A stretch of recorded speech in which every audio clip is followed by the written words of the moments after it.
ഇന്നത്തെ നമ്മളെ റെസിപ്പി ഉണ്ടല്ലോ, കുട്ടികൾക്കും വലിയവർക്കൊക്കെ ഒരുപോലെ ഇഷ്ടമുള്ള ഒരു ഐറ്റമാണ്. വേറെ ഒന്നുമല്ല, കണ്ടപ്പോൾ തന്നെ നിങ്ങൾക്ക് മനസ്സിലായിട്ടുണ്ടാവും, ബ്രോസ്റ്റഡ് ആണ്. അപ്പോൾ ഞാൻ ഉണ്ടാക്കുന്ന രീതിയിലുള്ള ഒരു ബ്രോസ്റ്റഡിൻ്റെ റെസിപ്പിയായിട്ടാണ് കാണിക്കുന്നത്. അപ്പോൾ വീഡിയോയിലേക്ക് കടന്നാലോ. നമുക്കിതിലേക്ക് ഫസ്റ്റ് ഒരു ബട്ടർ മിൽക്കാട്ടാണ് തയ്യാറാക്കേണ്ടത്. അപ്പോൾ ഒരു പാത്രത്തിലേക്ക് പാൽ ഒഴിച്ച് കൊടുക്കണം. നാരങ്ങ നീര് ഉപ്പും കൂടി ഇട്ടിട്ട് ഈ പാൽ ഇതേപോലെ ഒന്ന് പിരിഞ്ഞ് വരും. അതിനുശേഷം അതിലേക്ക് മുളക് പൊടി, ഇഞ്ചി വെളുത്തുള്ളി പേസ്റ്റ്, കുരുമുളക് പൊടിയും കൂടി ഇട്ടിട്ട് ഒന്ന് മിക്സ് ചെയ്ത് കൊടുക്കുക. ഇത് മിക്സ് ചെയ്തതിന് ശേഷം ഇതിലേക്ക് നമുക്ക് ചിക്കന് ചെറുതായിട്ടൊന്ന് കട്ട് ചെയ്തിട്ട് നന്നായിട്ട് വാഷ് ചെയ്തതും കൂടി ഇതിലേക്ക് ഇട്ട് കൊടുക്കണം കേട്ടോ.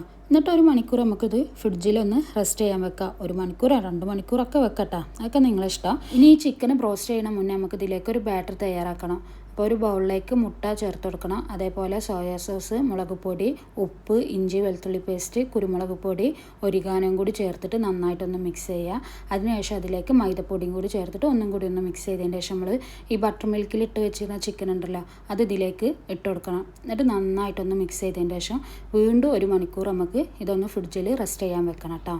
ഇനി വേറെ ബൗളിലേക്ക് നമുക്ക് കോൺഫ്ലവർ, മൈദ, പെപ്പർ പൗഡർ, ഉപ്പും കൂടി ചേർത്തിട്ട് നന്നായിട്ട് ഇതൊന്ന് മിക്സ് ചെയ്തെടുക്കണം കേട്ടോ.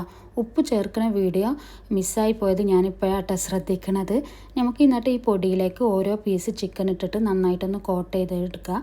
അതിനുശേഷം തണുത്ത വെള്ളത്തിൽ ഒന്ന് മുക്കിയതിന് ശേഷം വീണ്ടും ഈ പൊടിയിലിട്ടിട്ട് നന്നായിട്ടൊന്ന് കോട്ട് ചെയ്തതിന് ശേഷം ഇതേപോലെ ഒന്ന് തട്ടി കൊടുക്കണേ. ഓരോ പീസ് ചിക്കൻ ഇതേപോലെ ഒന്ന് ചെയ്തെടുക്കണം. ഇനി ചിക്കനെല്ലാം കൂടി നമുക്ക് ചൂടായ ഓയിലിട്ടിട്ട് വേണം ഫ്രൈ ചെയ്തെടുക്കാൻ കേട്ടോ. ഞാൻ സൺഫ്ലവർ ഓയിലാണ് യൂസ് ചെയ്തെടുക്കുന്നത്. ഓയിൽ ചൂടായതിന് ശേഷം ചിക്കൻ ഇട്ട് കൊടുത്ത് എന്നിട്ട് ഫ്ലെയിം ഒന്ന് കുറച്ച് വെച്ചിട്ടാ, അല്ലെങ്കിൽ ചിക്കൻ പെട്ടെന്ന് കരിഞ്ഞു പോവേ. 2 സൈഡും ഗോൾഡൻ കളർ ആവണ വരെ ഫ്രൈ ചെയ്തെടുത്തേക്കണം കേട്ടോ. അപ്പോൾ നമ്മളെ ബ്രോസ്റ്റഡ് ഇവിടെ റെഡി ആയിക്കണ്. സംഭവം അടിപൊളിയാണ്. ഇതുപോലെ ട്രൈ ചെയ്തിട്ടില്ലെങ്കിൽ എന്തായാലും ഒന്ന് ട്രൈ ചെയ്ത് നോക്കണം. അപ്പോൾ നമ്മളെ വീഡിയോസ് ഇഷ്ടപ്പെട്ടാൽ ഒന്ന് സപ്പോർട്ട് ചെയ്യണേ.